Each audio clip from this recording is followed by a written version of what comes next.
Jerusalem, AFP. Police questioned Israeli Prime Minister Benjamin Netanyahu's wife Sara on Friday, her lawyer said, with media saying it was over new suspicions of fraudulently misusing public funds.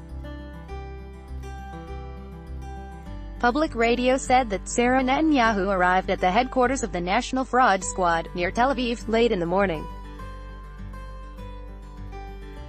There was no immediate confirmation from police, who have issued statements on previous interrogations of the Netanyahus on a raft of different graft allegations.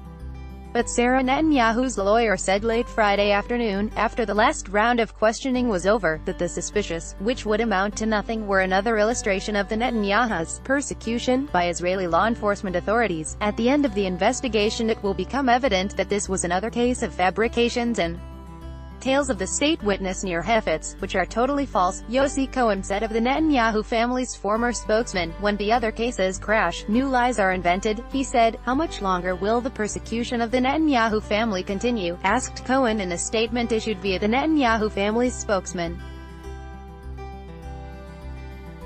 On Sunday, police recommended charging the premier and his wife for bribery and other offenses. It was the third such recommendation against them in recent months. Netanyahu denied the accusations, but the cases against him have led to speculation that they could eventually force the long-serving prime minister to step down.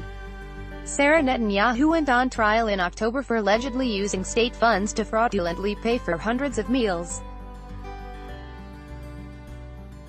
Haaretz Daily said Friday that the latest allegation against her relates to fraudulent presentation to government watchdog of receipts for charitable donations. It said that if the suspicions are verified, they would be added to evidence in her existing trial.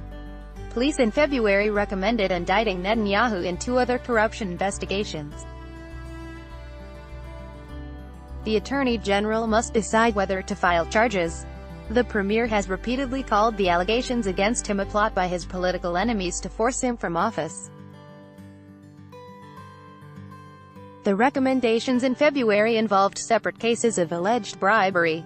In one, allegations against Netanyahu include seeking a secret deal with the publisher of Israel's top-selling newspaper Yediot Aharonot to ensure positive coverage in return for pushing forward a law that would have limited the circulation of a rival.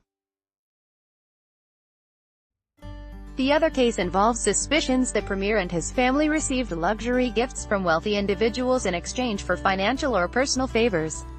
Netanyahu has been prime minister for a total of more than 12 years, from 1996 to 1999 and again since 2009. Polls suggest he would still win if elections were to be held now despite the accusations.